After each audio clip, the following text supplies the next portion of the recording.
The first 30 days of sobriety are often the hardest. It means getting through cravings, making huge changes in your life and in your mindset, and sticking with the promise you made to yourself to stop drinking alcohol. When you have no idea what to expect, so many different things can throw you off course in those first 30 days.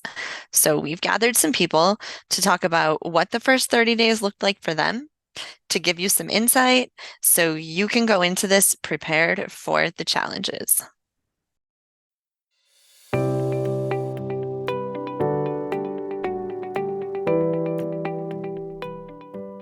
Welcome to Through the Glass Recovery Podcast, where we believe that connection is the opposite of addiction, vulnerability is the antidote to shame, and that recovery isn't just rewarding, but it's also a lot of fun. We're your hosts, Steve and Julie. Listen as we get together with friends to shed light on the hard things, talk about the other side of addiction, and how we create a life so full, there's no space left for alcohol. Before we get started, we want to remind you that we've started a Facebook group just for you, our listeners, to get support as you make your way through this sober journey. You can find the link on our Facebook page, and it's also linked in the show notes. All right. So first, I want to kick this off with wishing everybody a happy new year. We are recording this episode a little early, so we're kicking off 2024, a little bit early, but this is awesome. We're so excited to be here. And we've had a little bit of a switch up in guests last minute, but we are all about being flexible here. It's like one of the things we learn in recovery, right? So yeah, we're going to go ahead and do our introductions. I'm going to start with Brandon. Hi, everybody. Hi, Julie. So yeah, my name is Brandon. I'm 29 years old. I've been sober for 11 months now, and it's been just an incredible journey. I first started using drugs and alcohol when I was 15 years old and struggled all the time. Went through multiple rehabs as an adolescent, struggled through high school, college, doing anything. I went through all the phases, right? Marijuana, alcohol, psychedelic drugs, cocaine, heroin, prescription pills. You name it, I've probably tried it, and I've been there, and I've been addicted to it at one point. And it wasn't until about a year ago that I got sick of it. I was going through withdrawals again, and I was like, man, I don't want to do this until I die. I don't want to keep being maybe okay for a little bit, and then, having to go through a rehab, or maybe just dying. Maybe I won't make it to another rehab, or maybe I won't come out of it and snap out of it. So got it together, got an awesome mentor, started taking my physical health seriously, making some goals for myself, applying a lot of techniques that I've discovered over the last few years. I'd already been meditating, and I had a great deal of tools in the bag, right? Like some good habits, but with like binge drinking and drug use. So there was a foundation, and but I was like, I just got sick of it. I said, let's get rid of all of it and let's really try this thing. And life has been great since then. I've also lost 55 pounds in the last 11 months. I've completed an Ironman triathlon. I'm at the top in my career as a salesperson. I feel great. I'm mentoring other people, getting on more podcasts, coaching, building towards a future that I've always wanted for myself, and leading others throughout, alongside me. It feels really great, and I'm just super grateful to be here and, be a part of this discussion today. So thanks for having me on. Yeah, absolutely. We're so happy to have you. That's an awesome story. I'm so happy to hear that you managed to find your way into all of this at 29 years old. To me, that is amazing. And it just makes me so happy for you. So yeah, really cool story. Thank you so much for sharing all of that. I'm sitting here thinking that exact same thing. Anytime I hear someone in their 20s or early 30s, it just makes my heart sing, dude. It just makes my heart sing, because I'm Julie and myself, we're both early 40s. To get those 10 years back, what a gift you're giving yourself, dude. What a gift. Thanks, man. Absolutely. Really, really cool. Super excited to have you here too. Thank you so much for making the time. And then next we're going to go with Jonas. Would you like to introduce yourself? Sure. Hi, all. I'm an addict. My name's Jonas. My story starts off the streets of Camden, New Jersey, which was my last sidewalk to sleep on. And that was 1987. And I was fortunate enough to get on a plane and wound up in what we call destination rehab, Delray Beach, Florida, and have been here since and have maintained an active recovery program since getting off that plane. And recovery's been very, very good to me. And this is some of that good. You'll hear from her in a minute, maybe 2 minutes. It depends. It's been an incredible journey of now. We both just celebrated. I made 36 years, just to keep the math in check for y'all. You don't have to get your calculators out, which is a long fucking time. It's a long time, and you can tell with the gray beard and a lot more forehead that recovery has really shown its colors for me. It's been wonderful. A lot of life showing up, like you said, a lot of life showing up. And part of the message that I have to share is that no matter how life shows up, it's possible to get through it without getting high. Then that I can share, and as maybe as time permits, whatever evolves from our conversation, I'll share some of that. Lots and lots of ups and lots of things that are not so up, along the way. And as you can imagine, but there's been nothing like it. There's nothing like growing up finally, right? Yeah. Finally. And I started in my early 30s, and I celebrated my 34th birthday with 33. I don't know, drunk free for the first time. And it was around this time of year, right, that I got in recovery. Every time this year, I go into this kind of like dive of like remembering and another grief process that happens of like, oh, I gave up being irresponsible. I can't believe I did that. Why would I want to do that? It was so attractive. And now on the other side of it, you get different news in the emails and phones and technology that brings us together tonight. So thanks for having me, and I'll pass. Yeah, thank you so much for being here. And then we are going to be joined by Jonas's partner, Suzanne, which is a little bit last minute. And I am so grateful that you're willing to jump in with us. So we would love to hear a little bit of your story too. Okay, I am Suzanne. I'm 26 years sober. I got sober in Key West, Florida. And, my life began when that happened. I was a survivor. I knew how to survive. I was a great survivor.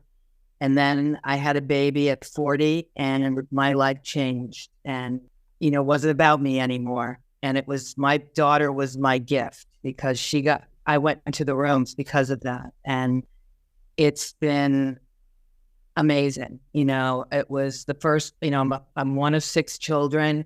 And it was the first time I ever felt connected anywhere, and loved and not judged and unconditional. And, I was also brought up Catholic, and I never found God till I walked into the rooms, and I went to Catholic schools. I even went to Catholic college, but never found God till I came into the rooms. And it was, he spoke through all of you, to me, because he never talked to me before then. I was trying, but he wasn't talking, or I didn't know how to listen. And, it's been an awesome journey. And again, life shows up, and I've been able to walk through everything that's happened. And there's been ups and a lot of downs, and I'm never alone.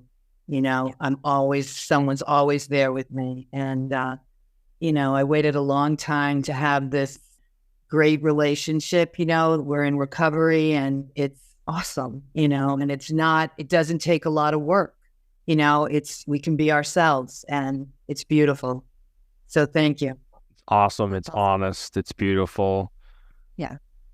Everything you wished it could probably be a really long time ago. I feel you. I feel your words when you say that.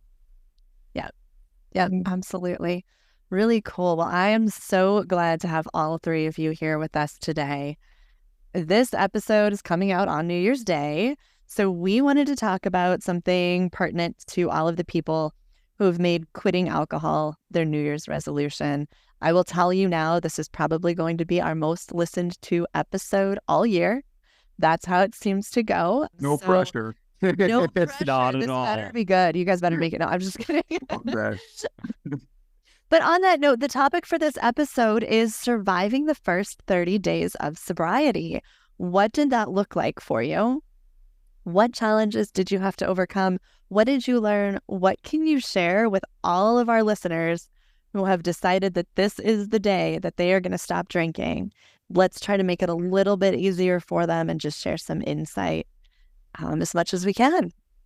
I had something really quick to share. Go. You know, and the thing that happened for me when I first walked in was, you know, I worried my whole life. My whole life, all I did was worry. And they told me never have to worry about anything the rest of your life as long as you don't pick up a drug or a drink and you take the next right action, and we will show you what that is till you intuitively know. And I said, no, you don't get it. I got the IRS after me. I got this. I got that. I just had a baby. I got to get her to college, you know, everything. And they said, stop. You never have to worry about anything the rest of your life and they went through it and through it. And after 20 minutes, I said, are you telling me I don't have to worry? And they said, that's right, you don't. And this weight came off my shoulders that I'd been carrying all my life. And I floated back to work that day.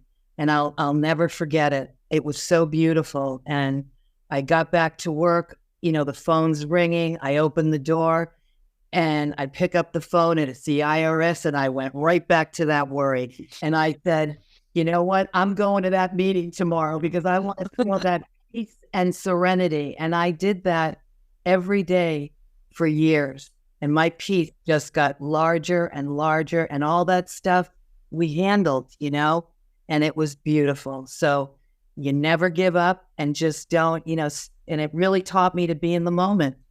So it's quite beautiful. That reminds me a little bit of, so I never did AA. I've never had any experience with it, but I am very familiar with a lot of the AA cliches, and they're great. They're cliches for a reason, right? It's because they're generally true. But I remember the first time somebody told me you never have to feel this way again, and you know, I was drowning in regret and shame and all of the things that come with, you know, your rock bottom. And I remember somebody saying that to me, and to me that was like so full of hope. Steve and I were just talking before we hit record or before you guys showed up. I remember this day that I had been drinking whiskey out of a bottle in bed. My husband was out of town and finished the bottle. It was empty. So I shoved it under the bed and passed out. And then I got up in the morning and I did all my mom things, right? I was out there doing all the things I needed to do. I left the house. I was running errands and running kids everywhere. And then my husband was coming home that day and I remembered that bottle under the bed, and all I could think about was, oh my God, what if he finds that? Like, he's going to know, he's going to find out, he's going to realize that, you know, I have a problem. This is my big secret and all my shame, right? And that feeling in the pit of your stomach that you're just terrified somebody is finally going to catch you. And I remember feeling that way all day long. And that's one of my favorite things about getting sober and about sticking with it, is that I don't have to feel that way anymore. I don't have that sinking feeling in the pit of my stomach and the constant anxiety and worry that someone's going to find out. Like, I'm free from that. And that is an amazing feeling, to be free from hiding everything. And it's freedom. It's real freedom. That's what we get from this. And then we absolutely. But you never know you had a choice. You have a choice today. So it's quick. Go ahead. And I got the email when you introduced the topic, and I've been contemplating my contributions, and I can easily go back. I'm a firm believer, if you don't abandon the basics, you never have to go back to them. So for me, the basics was coming off of that sidewalk in Camden. If nobody's familiar with Camden, think of the worst area of your metropolitan city and then multiply it by 10. It's like Newark, but a small microcosm. But the whole city's like that, right? So I'm on the street and I'm using to live, right? And that's how it's going at that point. That whole thing. I'm not living to use anymore because that ended a long time prior.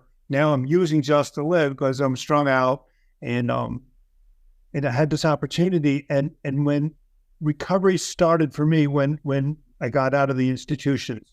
So I got in the institutional setting in like mid-October of '87, and then I kept fighting with them because like, this bullshit, you're asking me to pay for something that's free in the community. You're just, and this is, Dan, I had this radical opinion about the whole industry.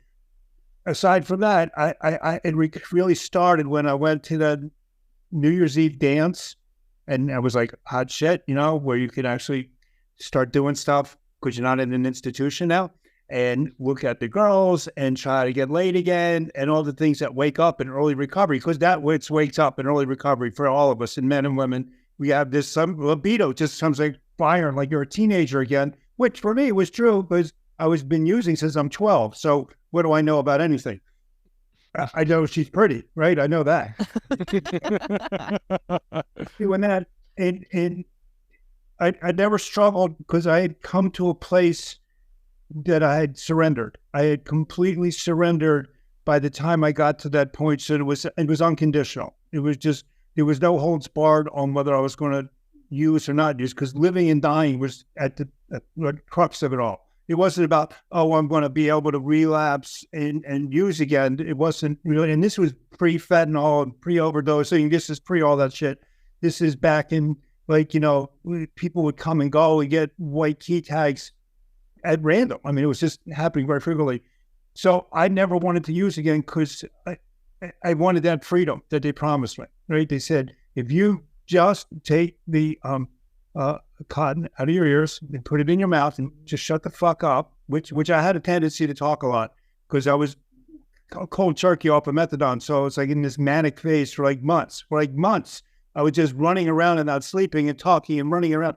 And I learned to do that for that hour right in the meetings. When I went religiously, I listened and learned that I could put myself on a short clock, because when people are listening to this, it's New Year's Day. They've made that resolution.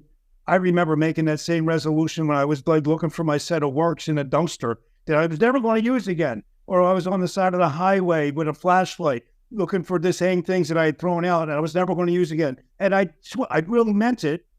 And I just never learned how to stay drug free until I got into the roots. That's what the gift has been. So if somebody's new and they're listening to this, it's a short clock. And for me, it was a 10-minute clock. That was the best tool I could give myself, was a 10-minute clock. Because if I can do 10 minutes, I can do another 10 minutes. I didn't have to do the rest of my life, because that's what they say. Oh, you can't use the rest of your life or you'll die. Well, that's just not true.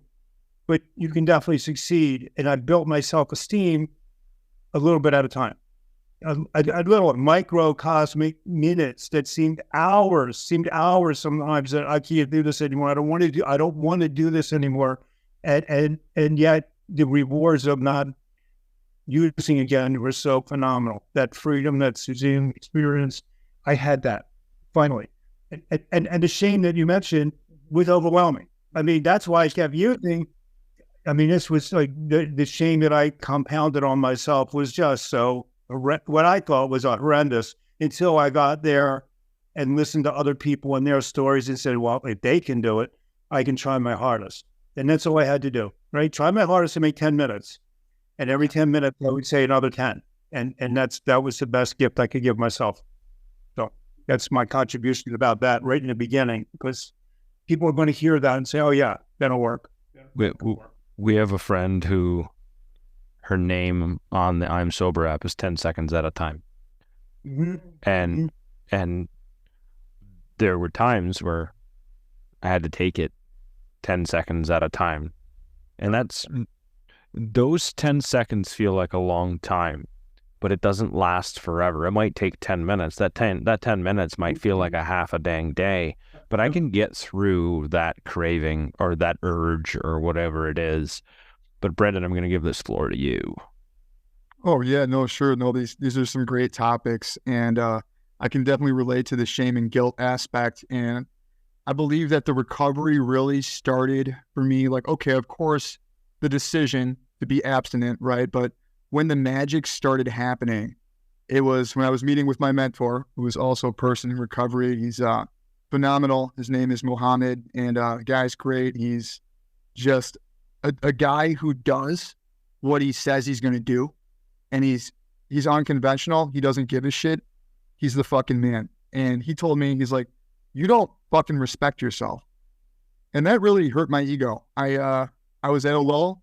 I was also overeating. I noticed immediately after I got sober from drugs and alcohol that I was just binge eating food for pleasure, and I was getting fat, and I was sober, fat, and miserable. And I was just like, oh, this isn't, I don't believe that people get clean from drugs and alcohol to be miserable. And I had a difficult time sitting with that, but he had to tell me, he's like, listen, man, you can hear my cat meowing. It's going to be on the podcast.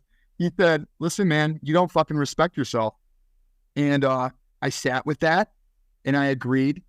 And we determined that the best way to handle that is to start proving it, right? You can't just create self-respect out of thin air. You need to actually prove it to yourself by your actions, right? This is how we stack wins. So if something as little as making your bed in the morning, right when you wake up saying, hey, I'm going to make my fucking bed, and you make your bed, that's a win. You're showing respect for yourself. You're showing respect for your environment. Furthermore, right, I knew, and I had already been doing this, is having a gratitude list, showing some gratitude to get your mindset right when you wake up from a place of like, not like why me or like blah, blah, blah, or anxiety and fear and loathing, but a place of like, I'm really grateful I'm alive today, and I'm grateful for everyone that I have in my life. And here's a list of 3 things that I'm grateful for. So those 2 things have made it a tremendous impact. And then getting the body right. So now that we know we don't respect ourselves, right? What can we do to get the body right? And that was creating a macronutrient plan, saying like, here's the foods I'm going to eat. Here's what I'm going to shop. He gave me a shopping list. He said, here's what you're going to hit for carbohydrates, for proteins, for fats. Here's your target weight goal. You're going to go to the gym. You're going to do these things, right? Which seems like a tall order at first, but by simply showing up, going to the gym, you can form these micro habits, right? There's a great book written called Atomic Habits. And, there's a plethora of information there. It talks about habit stacking and things that we can do to make it easier to do the next right thing. And I believe that by incorporating a lot of these concepts, doing the right things and having the right mentorship to guide us and hold us accountable, I mean, you're basically a force to be reckoned with at that point. And if you can start proving to yourself through daily small wins and atomic habits that you do respect yourself, you're somebody that does what they set out to do, you'll see tremendous improvement in your mindset will be shifting drastically within the first 30 days, but you need to prove that. So, I would encourage anybody who is waiting a month to do something about their situation to like not do that and start doing it tomorrow. Like, wake up. If you're not somebody who makes your bed, make your bed, write a gratitude list, go to a meeting, and start proving to yourself that you respect yourself enough to follow through with something, and do it now. Don't wait till January 1st, because that kind of thinking is the same thinking that got us drinking and justifying pushing things off anyways. So, that's what I would encourage. I guess that's my share on the topic for right now. So thanks for letting me share that. And being patient with my squeaky cat. We can't hear it, but I love that we can see you moving your cat over you over and over while you're talking. We can't hear it though. He's That's funny. That's when he's being the most active, and he's knocking shit off my table. It's like he knows. He's like, oh, I'm gonna fuck with you now. That's so funny. Go ahead. You go. You go. I was just gonna say, one of the things that I say a lot, like, so many people that are drinking struggle with self-esteem, right? With self-worth. The way, and I say this is similar to what you said, Brandon. I tell people the way you build your self-worth is by keeping promises to yourself, right? We will keep a promise to anybody if we have the opportunity to do that. If we tell someone we're going to do something, we're going to bend over backwards to make that happen for them. But when it comes to ourselves, we don't usually do that. And we need to start keeping promises to ourselves. And that starts with, like you said, you're going to commit to making your bed every day, or you're going to commit to whatever change it is. In this case, you're going to commit to not drinking anymore. Your self-worth just skyrockets so fast when you keep that promise to yourself. And when you make it through a craving and you've kept that promise, your self-worth builds and it gets easier to do the right thing for yourself. And then the other thing I was going to say, you're talking about diet and all that. When I quit drinking, there was no way I was going to diet. For me, it was like I needed to focus on just not drinking. If that meant I was going to eat all the Skittles in the world, I ate all the Skittles in the world. And everybody's different, right? But for me, like, there was no way. I know people who they're like, I'm going to quit drinking and I'm going to quit eating sugar and I'm going to quit smoking and I'm going to, go start exercising. And I'm like, just stop doing all the things and pick the most important. What's most likely to kill you first? Alcohol or drugs or whatever your thing is. That's most likely to kill you first. So just start with that. And there are other people who thrive on the exercise and the diet with it. But for me, I would have just quit all of it. I would have been like, fuck this. Yeah, there's no way. Yeah. And so for me, like it was all about just alcohol. And once I felt like I had a handle on that after like 90 days, then I decided I was ready to quit the Skittles. Yeah, no, that's it was cool. So, and for sure, everybody has their own way of doing it. But yeah, that was my thing. There was no way I was going to add anything else because alcohol was all I could handle. So our friend John, he's got a similar mindset with that. He's actually working on a book right now called I believe it's called The Hierarchy of Vices, where he talks about how he kind of tackled it one by one. So it's one of my best friends, and he has more of that mindset. And you're right. I mean, that's why we have these conversations, right? There's definitely not like a one size fits all for everybody, and we figure it out. So it definitely is a matter of being honest with yourself and knowing like what we can chew off. And you're right. At the end of the day, it's making those decisions, like being intentional. Like if we're going to intentionally do something, hey, I'm eating my fucking Skittles, but what I'm not doing is going and getting drunk. And I'm intentional and I'm owning that, and I'm going to enjoy those Skittles. And if we can own that and make these, make these small wins, like you said, and stack them up, you're going to have a lot of success for sure. Yeah, absolutely. I was definitely the chips. I was the sweets and the salty. Like I needed sweet and salty, and that's what I did. I went back and forth. I'd eat half a bag of chips and then half a bag of gummies. Like that was where my vice went, including I was still a smoker at the time. My first 30 days, I smoked at work, but not at home. Okay. I lived a whole bunch of separate lives. I lived my life at work. I lived my life at home. And then I lived the life that was separate from work and home. When the shit hit the fan, I got caught. I admitted like I had a problem. That was like the scariest, hardest, most awkwardest, weirdest thing. And also the most liberating thing I've probably ever done is just, okay, I have a problem. And in those first 30 days, I think the one thing that helped me out the most was asking for help and being willing to accept it. The longer I get into this journey, the more I realize is asking for help is a lot easier than actually accepting help. Because I can ask for help just fine. Right. You accept help. Desperation cries out to ask for help because it's not even an ask, it's a demand. Right. The world owes me, right? Remember, we're in America. The world owes me because I'm entitled to help because of whatever. That's the attitude that I've been doing this a little bit. Yeah. So I hear frequently where people are like, the world owes me, but what the fuck? And that's not true, of course, but that's the attitude. But accepting help and asking for help, two different processes. Like my only problem is running out of drugs. I didn't have a problem. I kept running out of drugs. That was the problem. And I couldn't move to Thailand because I couldn't get a passport. So, that was the biggest problem in my life.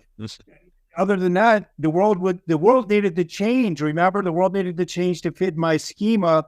That's what newcomers are going to go through these first 30 days, is that all of a sudden everything's going to be twisted. It's going to be like, wait a second, there's other people in the world. There's people beyond my eyelids and the end of my hand. There's other people out there that are depending on me. That's what they're going to go through. And they're like, their coping mechanism right now is get high.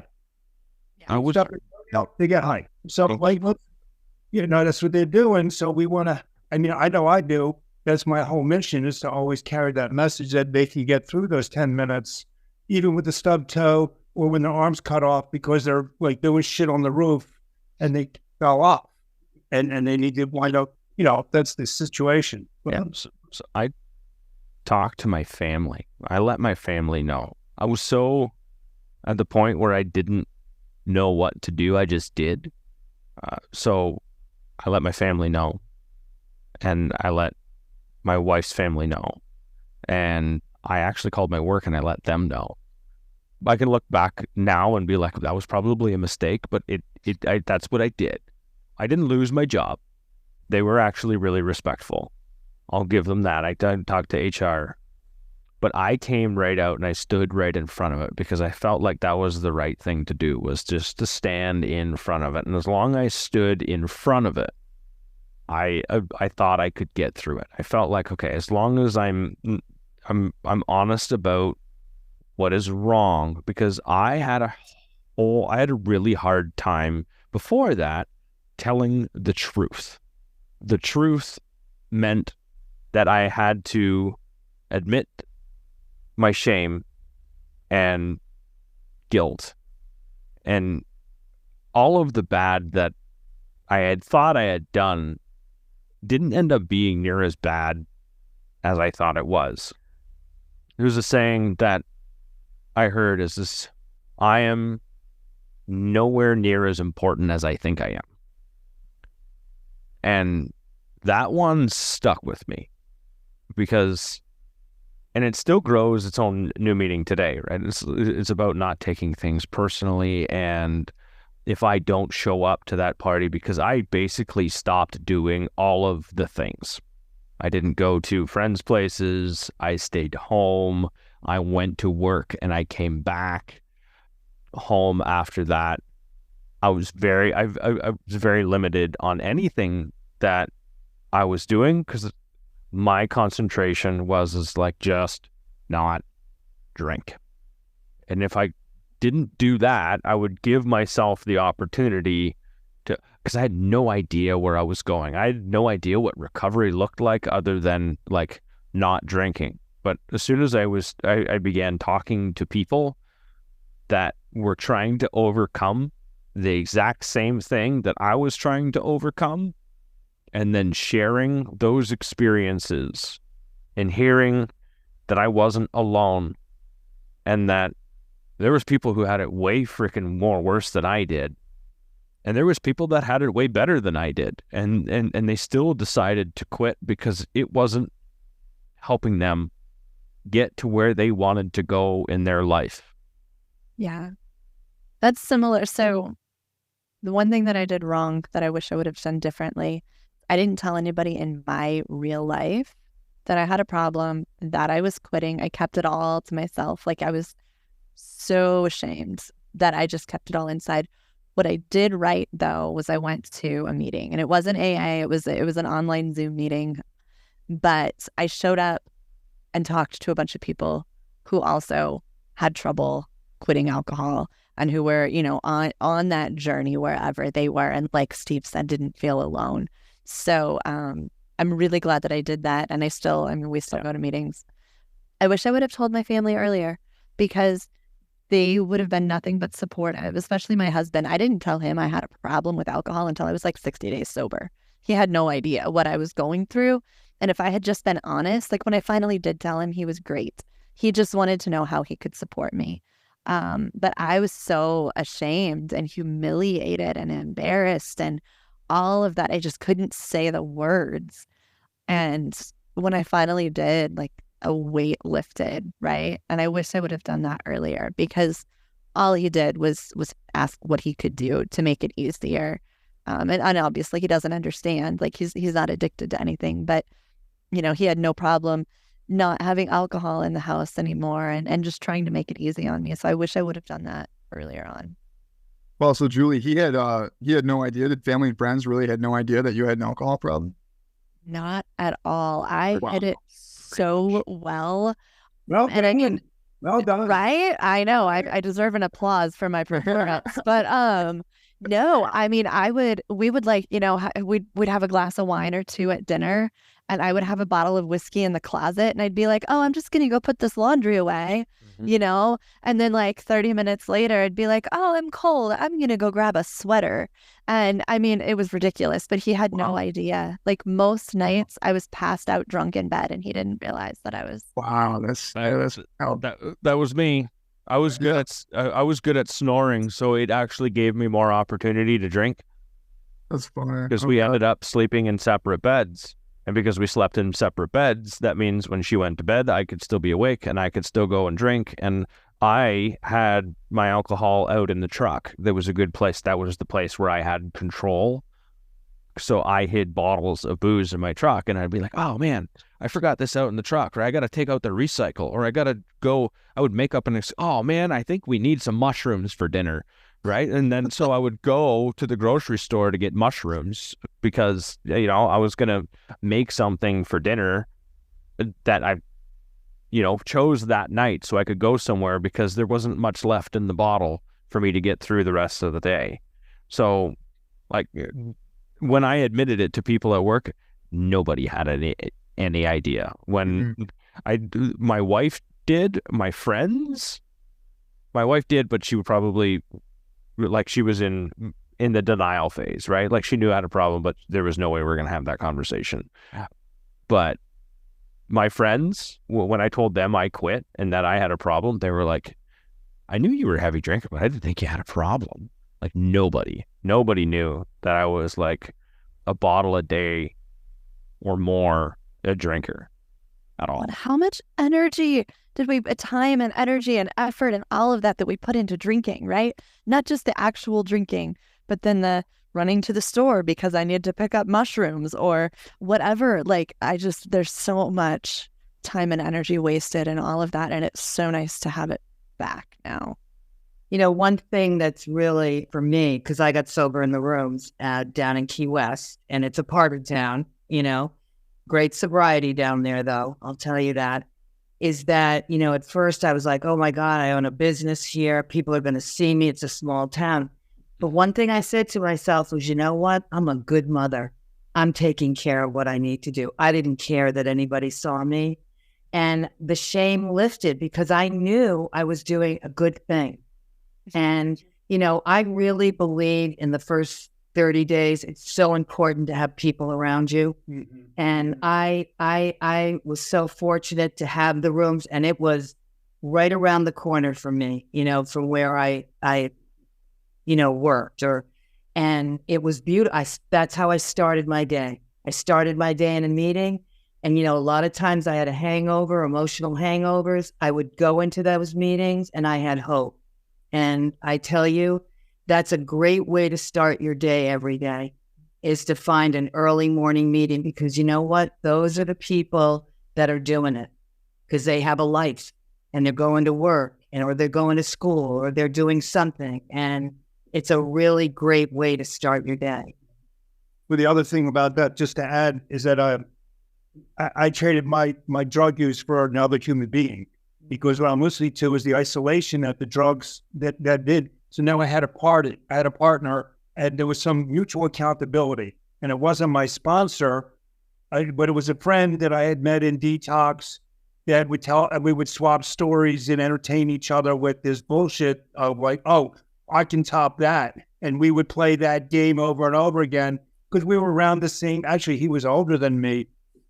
And we looked at each other. And this went on for almost a year, right? So we held each other in high esteem for those first 30 days when we were both out of treatment, and hung out and went to meetings. And, I was fortunate enough, of course, I'm in South Florida, so we were outside doing a lot of things that were active because it was all that pent up energy that wasn't used when we were actively using, except chasing drugs. That's what that was the job. That was my job. That was my employment, was so we had all this stuff going on. And that's what worked. I mean, those first 30 days, when you mentioned, Brandon, about getting through those little milestones, they're so important. And then you gave out these key tags, right? And you had this whole recognition of your peers And the meetings aren't for everybody. There's multiple pathways to get and stay in recovery. I'm not here preaching one way is better than the other because, like I said, there's no one size fits all. But the most important thing is to not use, right? However that's achieved, and then things can open up, right? That's the most important, critical part. And ask for help and accept it when you do ask, and not be arrogant about it and say, I got this, because there is no reason to do that, Go ahead. And one thing that's, I was alone for a long time. Not that there weren't a lot of people around me, but I didn't know. I lived in Key West. I didn't know anybody. Then I'd start to go into Publix or whatever. And all of a sudden, when I started, I'd hear, Susie. People would recognize me. It's a small world and it's beautiful, and it's like you start to know people and the accountability. I loved, because I did do AA, even though I did drugs and drink. I went to AA because it happened to be a strong community down there. And, those chips I got, that was awesome. I loved that 30-day chip, and people would clap for me. I felt worthwhile. It was the first time I got recognition. It was beautiful. You do something and it deserves to be celebrated, right? I think it's really powerful. And really, then it's self-reinforcing and reinforces itself over and over and over again. And to me, seem insignificant to people that don't experience it, but we're not getting it anywhere else except the drug dealer would be really happy to see us. Oh, yeah, that was the validation and that was a recognition. Oh, you're back. Well, I know you're in it. That was, that's so convoluted, but so true. And now we're on the other side of it. And again, you can hear, here we are. We're going to go to dinner here in a few minutes because we're starving, but we're actively involved in this process. And no matter how long, it's always this far away. This is what they told me. You're this far away from your next use, how far you can reach. And if I don't put it in my hand, it's certainly not going to get in my body because nobody has ever chased me down the street and made me get high. Ever. Yeah, absolutely. My money, they've chased me down the street for my drugs, but they never chased me down and forced me to use. So if I don't put it in my hands, chances of it getting in my body are really, really slim. So that's the real key to that first 30 days is to stay away from the shit. Just stay away. Don't go to bars. Don't go to old people, places and things. It's not complicated. It's just do what you're told. Follow direction. Be willing to be teachable. Those are the things that I still believe in, that I still try to do every day, like make my bed. I learned to do that when I was like 8, so I never really got past that guy's lecture. I guess you heard that lecture from that general, right? Make your bed. Make your bed speech, the commencement speech. Right. Yeah. Very awesome. And I still teach that as really the most important thing to start our day. Whether it's meditate your bed or make your bed and meditate, but whatever those disciplines are. But again, the first 30 days, wipe your ass, go to a meeting, don't use. It's not complicated. Not really. Everybody's going to do that. At the end of the day, especially in the first 30 days, like your only job is just don't drink. Whatever it takes to get there. Don't overcomplicate it, right? Yeah. It's so easy to overcomplicate. Mm-hmm.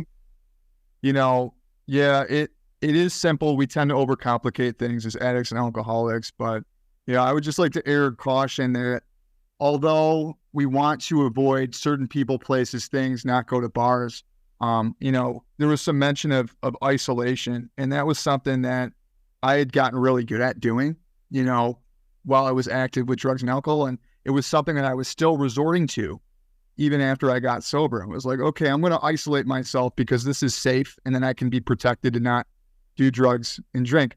But if we feel lonely and we resort to isolation, isolation is a negative behavior. It is something that stems from lower self, right?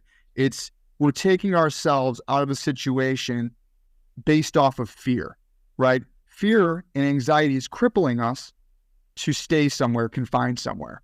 Now, there's the other side of that, which is solitude. And my mentor described to me, he recommended that I embrace solitude. I said, hey man, I don't want to isolate myself. He said, no, my friend, you're misunderstanding.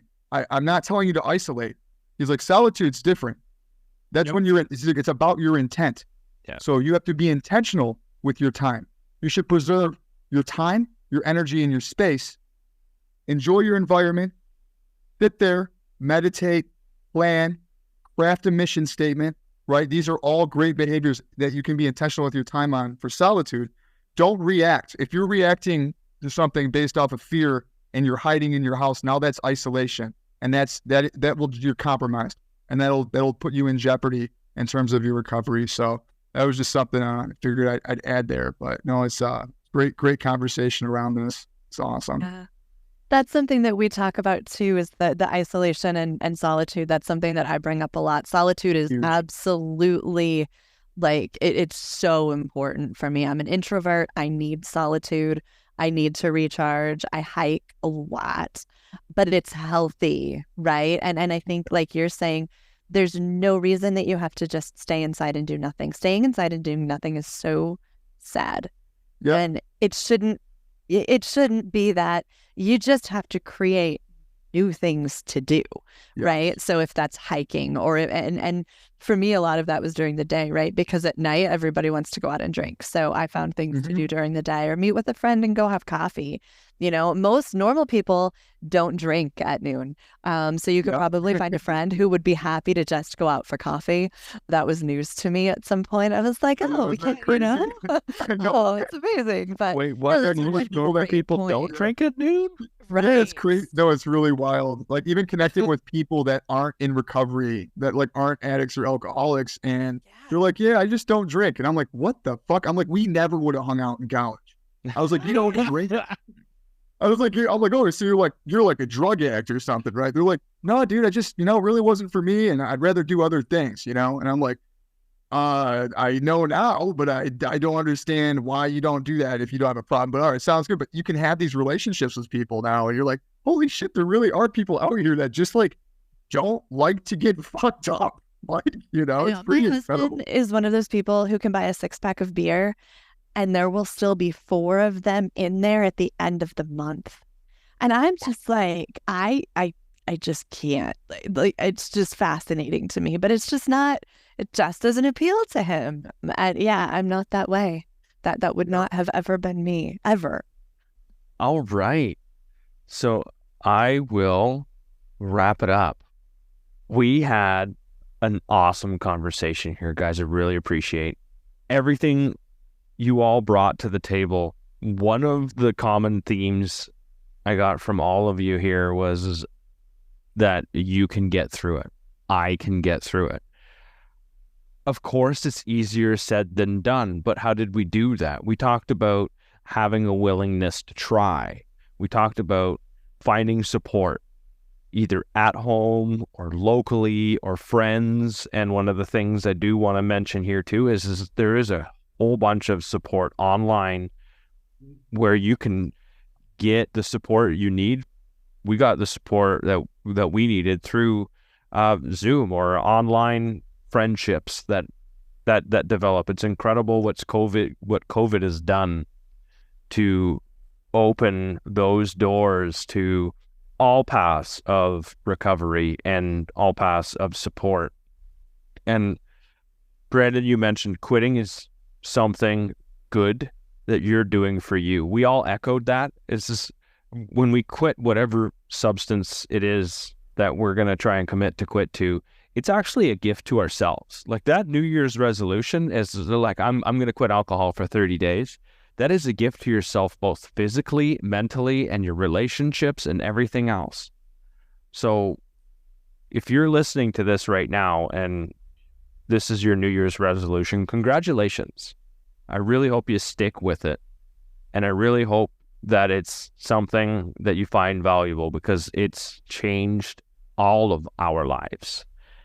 And I'm going to finish off with this because this was absolutely really good. As Brendan, you said, I don't believe that people quit drugs and alcohol to be miserable. You're deciding that it's a New Year's resolution because you know something needs to change. So I wish you all the best of luck at the beginning of 2024. Thank you, Brendan. Thank you, Jonas. And thank you, Suzanne. Really appreciate your thoughts and time. Yeah. Thank you. Thanks, everyone. We'll talk soon. I'll catch up with you guys. Sounds good. Thanks, guys. Thank you so much to our listeners for sharing this space with us today. We hope you've gained some hope and inspiration to keep going on this path you've chosen. Don't forget to check the show notes where we've linked other episodes that will help you on your sober journey.